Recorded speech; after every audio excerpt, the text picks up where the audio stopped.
Colin, come and speak to us on your subject of a Christian response to radical Islam.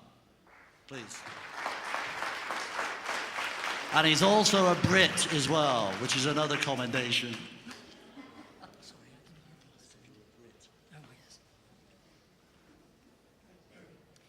First comment, I am going to keep to my title.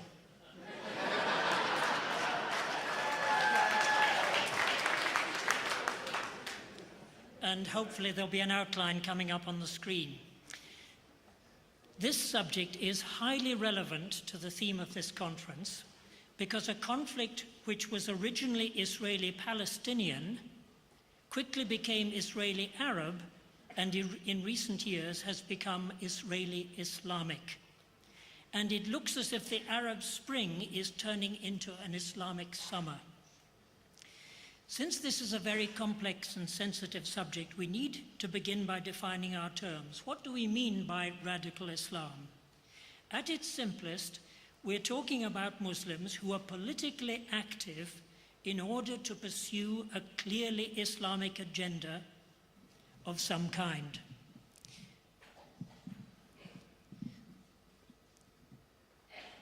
So we're talking about Hamas, Islamic Jihad and Hezbollah, and we're also talking about the Muslims who are in government in Tunisia and Turkey.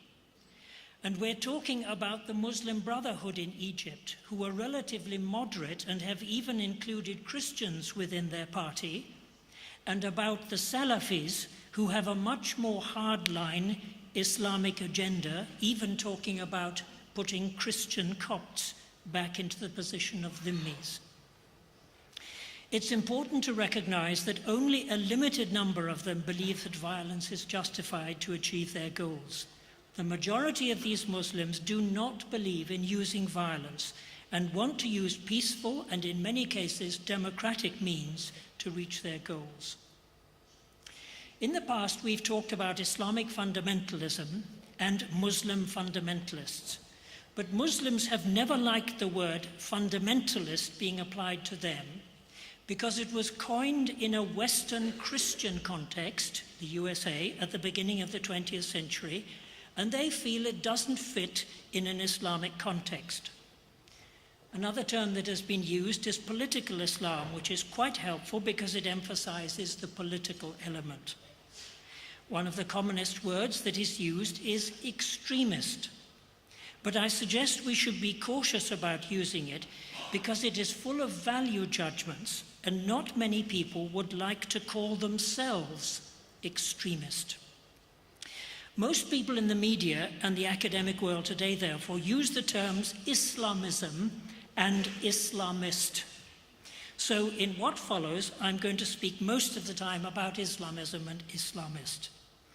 And what I'm offering here, and Sammy will be delighted, I'm offering 10 simple or perhaps not so simple steps to understanding and responding as Christians to Islamism in the world today.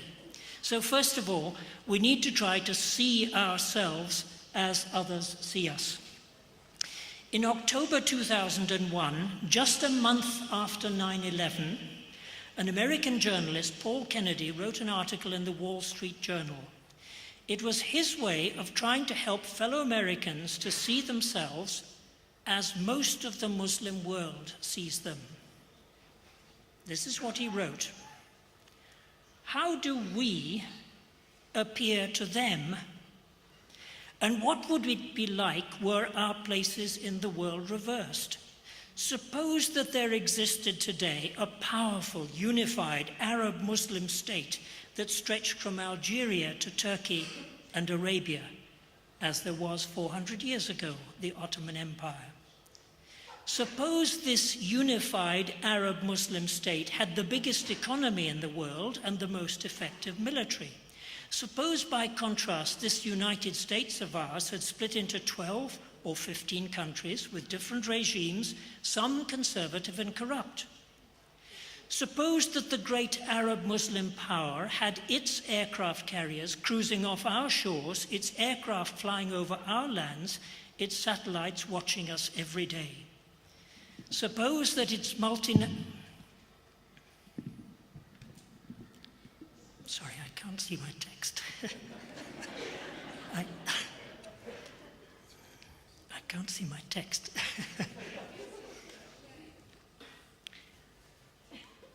Suppose that its multinational corporations had reached into North America to extract oil and paid the corrupt conservative governments big royalties for that.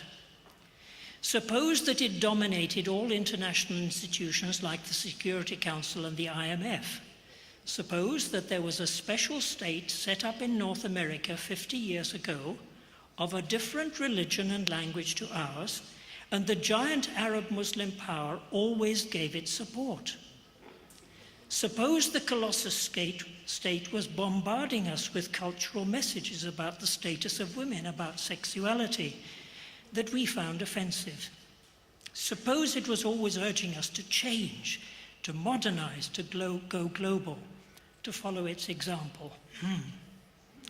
In those conditions, would not many Americans steadily grow to loathe that Colossus, wish it harm, and perhaps try to harm it? I think so. Do you get the point? And dare I ask, do the Americans among us get the point? Secondly, we need to ask, why are they so angry, and do they have good reason to be angry? Having been born in India and lived there for the first 6 years of my life, and having lived and worked for 18 years in different parts of the Middle East, I think I have begun to understand a little of the anger that led to 9/11 and that is still felt today by many Muslims all over the world, and Arab Muslims in particular.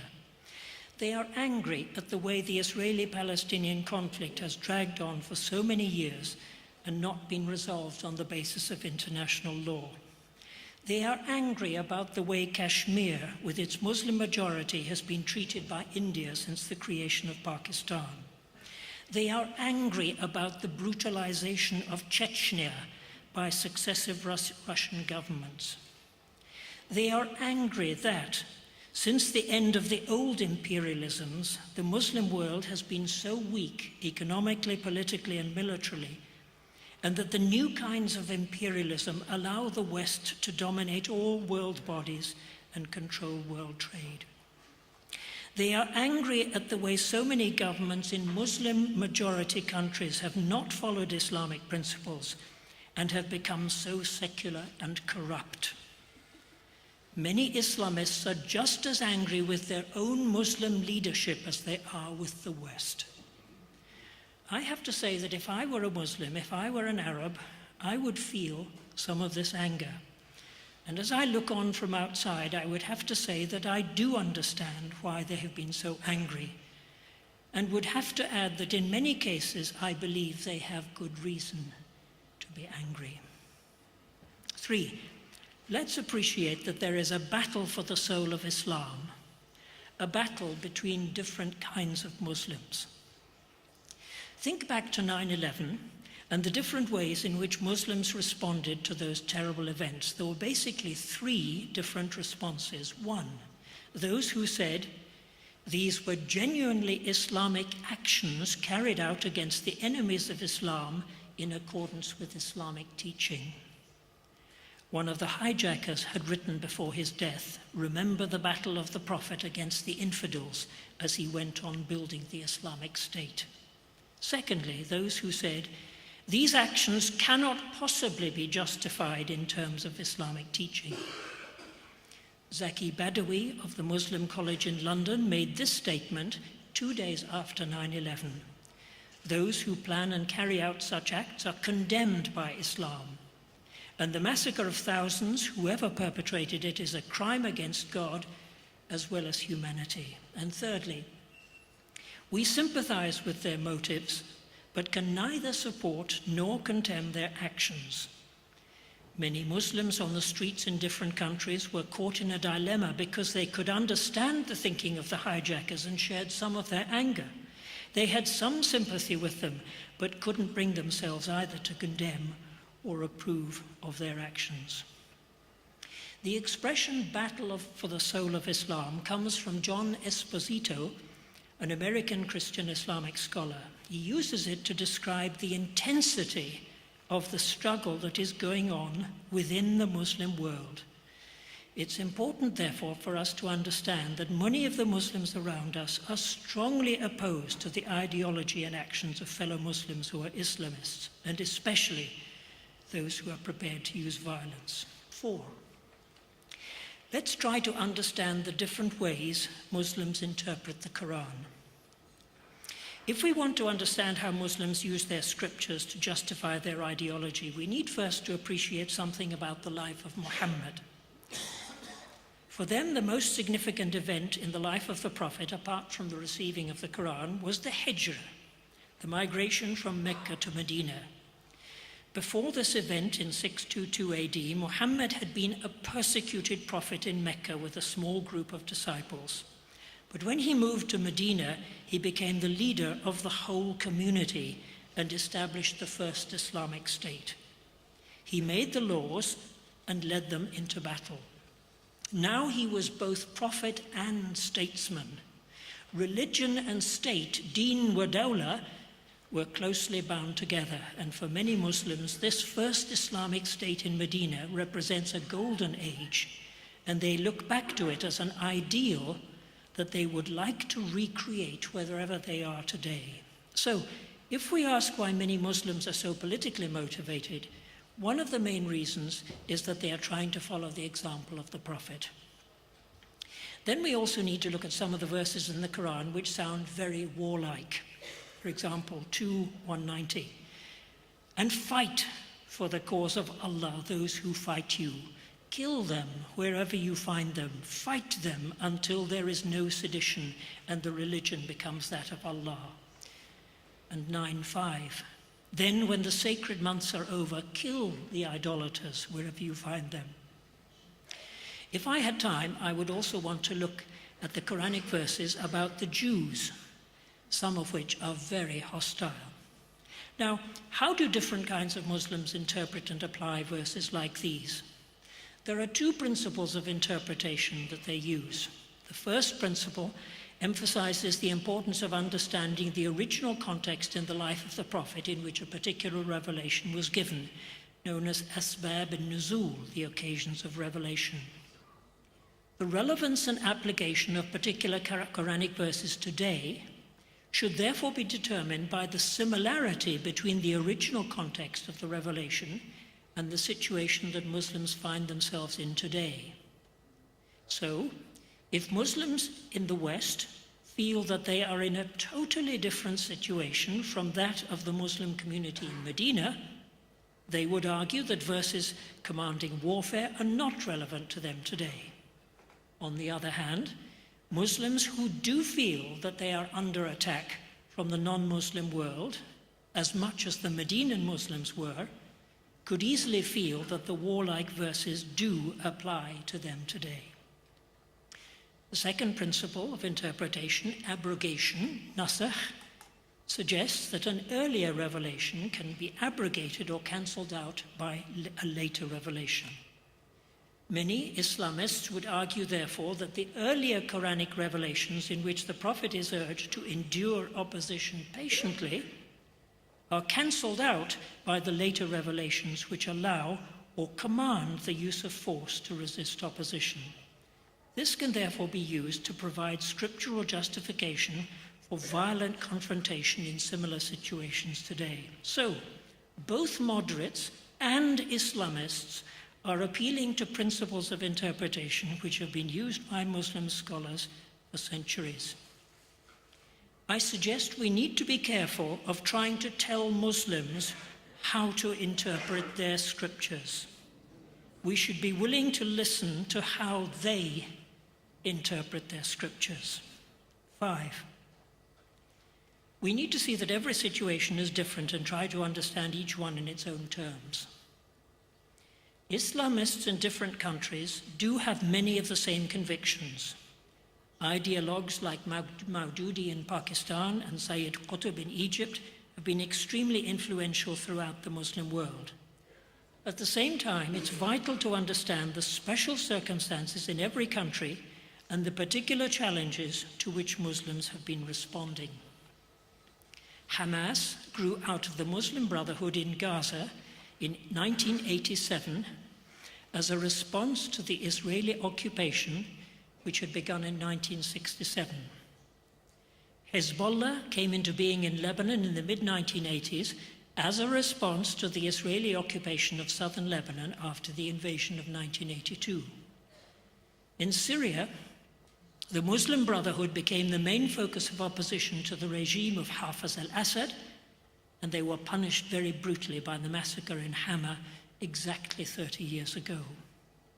So, generalizations about Islamism can be dangerous, and while we try to understand the mindset of Islamists, we must appreciate the special situations in each country.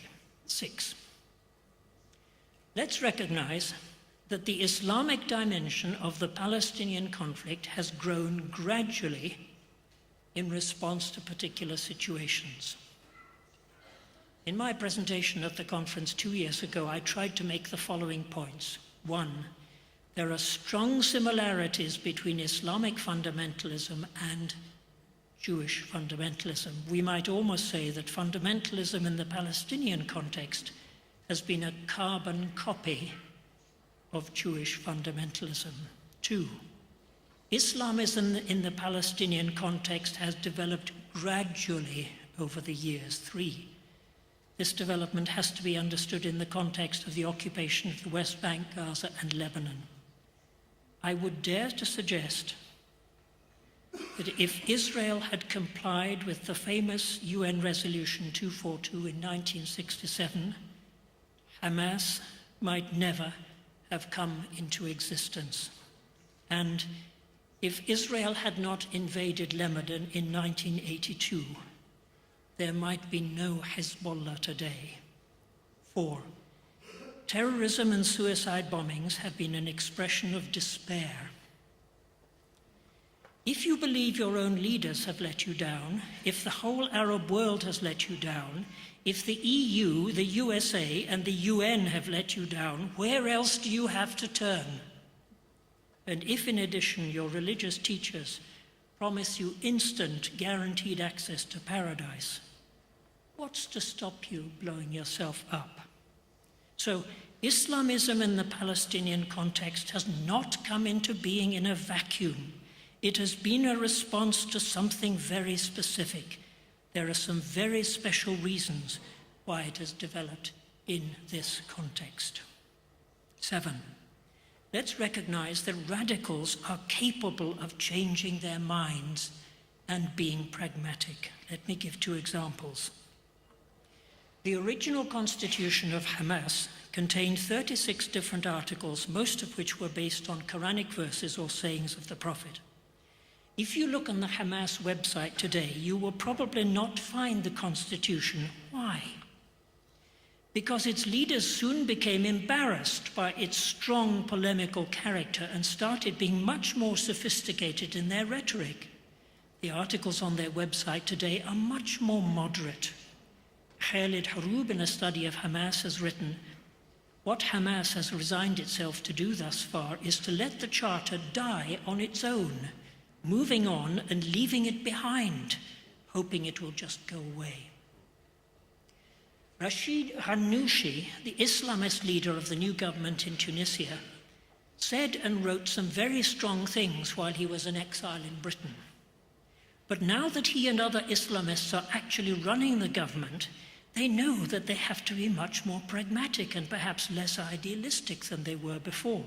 So, for example, I understand that they have said that because the tourism industry is so important for the economy of the country, they will not ban bikinis on the beach or the sale of alcohol. You can say certain things when you're in opposition, but when you're in a position of power, everything changes and you're faced with very specific challenges. And in making difficult decisions, you sometimes have to be very pragmatic. Dare I say that perhaps the rest of the world needs to be more patient and give Islamists time to show whether they can run a modern state and put bread on the table. 8, we should see Iran as a special case. I feel I have to say something about Iran because of all the recent talk about its attempts to create nuclear power and nuclear weapons, and about a possible Israeli and/or American attack on Iran. These recent developments have changed the dynamic of the Palestinian issue very significantly in recent months. I read recently that Netanyahu, long before coming to power, said that, quote, Israel's date with destiny lay with Iran, not with the Palestinians. Let me make 2 brief comments. Firstly, Sunni Arabs are really scared about the growing arc of Shiite power linking Iran, the Shiite majorities in Iraq and Bahrain, the Alawite regime in Syria, Hezbollah in Lebanon, and Sunni Hamas in Palestine. Sunni-Shiite tensions are growing. Secondly, the Islamic Republic of Iran shouldn't be identified too closely with Sunni Islamism. Iran is a special case for several reasons. They are Persians who have never shown much love for the Arabs. They are Shiites, not Sunnis. Their political philosophy, which is based on the idea of the guardianship of the legal scholar, vilayat al-faqih, is novel even for Shiites and is not likely to be copied elsewhere in the Muslim world. And lastly, there has been a very complicated relationship between Iran and the USA and Britain. All of these factors make Shiite Islam in Iran different in certain important respects from Islamism in other Middle Eastern contexts. Let me also remind you that those of us who come from the West have a special responsibility for the way recent history has unfolded in Iran. In 1953, the CIA and MI6 engineered a coup in order to bring down the first democratically elected government in Iran under Mossadegh. This coup led to the return of the Shah, and his dictatorial regime led to the return of Ayatollah Khomeini and the creation of the Islamic Republic in 1979. Again, do you get the point? 9. We need to be passionate about justice and injustice. Let me give you 2 contemporary examples of justice issues in other places in this region. I read an article a few weeks ago about the shortage of wheat for making bread in Egypt. It explained that Egypt should and could be the breadbasket of the region, but instead it now has to import 80% of its agricultural produce. The writer then went on to analyze why the country has got itself into this situation over the last few decades, and gave 3 main reasons. 1, farmers have given up growing wheat in order to grow crops that are more valuable and can be exported, like flowers, and have sold valuable farming land to developers. 2, the government has sold off land at knockdown prices to their cronies, their own cronies, and have not built up the infrastructure to enable the country to feed itself. 3, the USA has encouraged the sale of its own wheat to Egypt instead of helping the country to be self-sufficient. Here's a justice issue that involves many parties. In Syria, approximately 10% of the population of 23 million, Christians are approximately 10% of the population, and because they are a minority, have felt quite close to the Assad regime, which is controlled by another minority, the Alawites, who are around 13%. Since the demonstrations started early in 2010, most Christians have remained loyal to Assad because they have seen him as the protector of the Christian community. The Sunnis have therefore been taunting the Christians, challenging them to come out on the streets and join the protests. At one stage, they were shouting in the streets, "Il-Alawiyya a'tabut wal-Masihiyya Beirut, the Alawites to the coffin and the Christians to Beirut. Many inside and outside the country are very fearful about the fate of Christians if and when the Assad regime is forced out of power and Sunni Muslims of some kind take over the government. Have Syrian Christians perhaps been blind to the terrible injustices carried out over many years by a regime that has been authoritarian, repressive, and corrupt? Decades ago, some Christians in the West were shamed when they found that communists were more concerned about social justice than Christians were. Perhaps we should be shamed when we find that Islamists are sometimes more concerned about social justice than Christians are. Christians, of course, should have their own distinctive way of responding to injustice, which is summed up by Paul in the words, "Overcome evil with good." 10. Let's see Islamists and relate to them as people. I hope that all of us are aware of the work of Brother Andrew and his contacts with Islamists over many years. In 1992, he visited the 400 Palestinians who were expelled from Israel-Palestine and forced to camp in midwinter in tents on the mountains of South Lebanon. And since then, he and his friends have made regular visits to Hamas leaders in Gaza. Sami Awad has for several years been working with people in Hamas, exploring with them a genuinely Islamic basis for non-violence, peacemaking, and reconciliation. The point I want to emphasize is that here are people who have had the courage to go and meet Islamists face to face and build genuine relationships of trust with them. I hope that some of us at least are willing to follow their example, to overcome our fears and prejudices, to meet all kinds of Muslims face to face and speak with them heart to heart. And if we believe that Saul, the persecutor of the first Jewish believers in the Messiah, could meet the risen and ascended Christ on the road to Damascus, why can't we believe that God can find his own ways of breaking into the hearts and lives of Islamists in order to reveal Christ to them? And my conclusion. Here are my suggestions about how we can, about how we can begin to respond as Christians to radical Islam or Islamism. I trust that none of you will think that I am trying to be an advocate for Islamism or justify terrorism. What I've been trying to do is to demystify Islamism. It's a recent development, and I believe it is possible to explain where it comes from, where and how it has developed, and where it might be going. I'm trying to understand Islam and Islamism, and to get away from the demonization of Islam and the scaremongering that are so prevalent in the West, especially in our churches. I know that I shall be told that I'm naive, that I've gone soft on Islam and Islamism, and that I am much too optimistic about the prospect for Christians in the new Middle East after the Arab Spring.